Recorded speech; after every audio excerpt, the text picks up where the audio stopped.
सास का दहेज। स्नेहा के बेटे की शादी शिल्पी से होती है। शिल्पी दहेज में हर सामान लेकर आती है जो पहले से ही स्नेहा के घर होता है। ये सामान स्नेहा के पापा ने उसे दिया था। अरे शिल्पी, मेरा टीवी क्यों हटाया? क्यों हटाया मतलब? अरे बड़ा और अपडेटेड टीवी है ये। स्नेहा को गुस्सा आता है और वो शिल्पी के बड़े टीवी के बगल में अपने पुराने जमाने का टीवी भी रख देती है। बड़ी आई अपडेटेड वाला।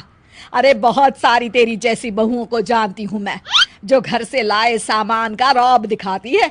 ये ना समझ के हम भिखारी हैं। देख ले, हमारे पास भी टीवी है।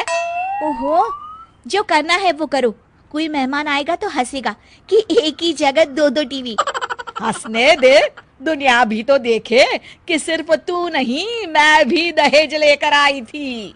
अब यही हाल हर सामान का हो जाता है। ड्राइंग रूम में एक साथ दो तरह के सोफे रखे होते हैं, एक नया आलीशान तो एक पुराना लकड़ी का। शिल्पी स्नेहा की इस आदत से काफी दुखी हो जाती है। एक टीवी पर रामायण चलती है तो बगल की टीवी में फिल्मी गाने, किसी को किसी की आवाज भी सुनाई ना पड़े वैसे। घर के दूसरे सदस्य भी सास बहू की इस आदत से परेशान हो जाते हैं। एक दिन स्नेहा की बहन उसके घर आती है और घर का नज़ारा देखकर हैरान हो जाती है। कहीं पुरानी फ्रिज के बगल में, कहीं नई फ्रिज, तो कूलर के ठीक ऊपर एसी। अरे स्नेहा, ये तूने घर की क्या हालत बना रखी है? बहू रानी, तू तो नए जमाने की लड़की है, फिर घर को कबाड़ी बाजार सा कैसे सजा रखा है? नया फैशन है क्या? देखिए ना मौसी, माँ जी अपना पुराना सामान निकालना ही नहीं चाहती। वो सोचती है कि उनका ही सामान घर में रहेगा। अरे बहन, तू इस मामले में ना बोल तो ही अच्छा है। मैंने बहुत सी बहुओं को देखा है, अपने लाए सामान पर सास को धौंस दिखाते, और मैं भला किसी की धौंस को क्यों सहन करूं?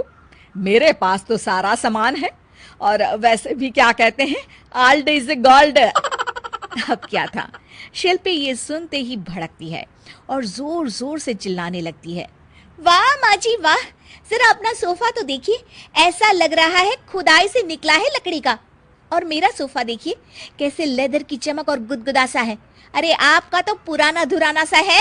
शिल्पी देख, मेरे पिताजी ने जो दिया है वो उनकी निशानी है, उसके बारे में मत बोल। तू तेरा सामान ले जाकर अपने कमरे में रख ले। क्यों क्यों? मैं अपना सामान क्यों कमरे में रखूं? और जो मेरे ससुराल आए वो यही कहे, ओ कितना ओल्ड फैशन घर है। दोनों की बहसा बहसी में मौसी सर पकड़ लेती है। तुम दोनों जब देखो तब लड़ती रहती हो। मैं तो चली किचन में बादाम का शरबत बनाने। सुन, बादाम का सिलबट्टा जो मेरी माँ ने दिया था उसमें पीस लेना। तो शिल्पी बोल पड़ती है, मौसी कसम है आपको, आप मेरे पापा की दी मिक्सी में ही बादाम पीसिएगा। खैर, मौसी तो जाती है किचन में, लेकिन ड्राइंग रूम में सास बहू की बहसा बहसी जारी रहती है। तभी शिल्पी को गुस्सा आ जाता है और वो अपने पापा के दिए सोफे पर जाकर जोर से बैठती है, लेकिन तभी सोफा जोर से आवाज कर टूट जाता है। हे भगवान, ये क्या हुआ? ये सोफा कैसे टूट गया?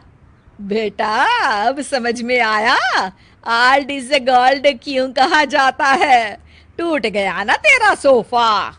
तभी किचन से जोर से आवाज आती है और मौसी काली पीली होकर किचन से बाहर निकलती हैं। शिल्पी, तुम्हारी कसम के चक्कर में मैंने बादाम के लिए मिक्सी का उपयोग किया था, लेकिन जैसे ही प्लग ऑन किया, अरे मेरा ये हाल हो गया। और भरोसा करो आजकल की चीजों पर। मैंने तो कहा था तुझसे, माँ की सिलबट्टे पर बादाम को पीसती तो तेरा ये हाल ना होता और स्वाद का स्वाद बरकरार रहता। अरे जब सब चीजें घर में थी तो क्या जरूरत थी तेरे पापा को सामान देने की? वैसे भी बहू, आजकल दहेज वही मांगता है जिनकी खुद की काबिलियत नहीं होती। आप ठीक कह रही हैं माँ जी। मेरे लिए ये सौभाग्य की बात थी कि आप लोगों ने पापा से कोई डिमांड नहीं की थी, लेकिन मैं आपको समझ ही नहीं पाई। मुझे माफ़ करिए। अब इस घर में नई चीज़ तभी आएगी जब पुरानी खराब हो जाएगी।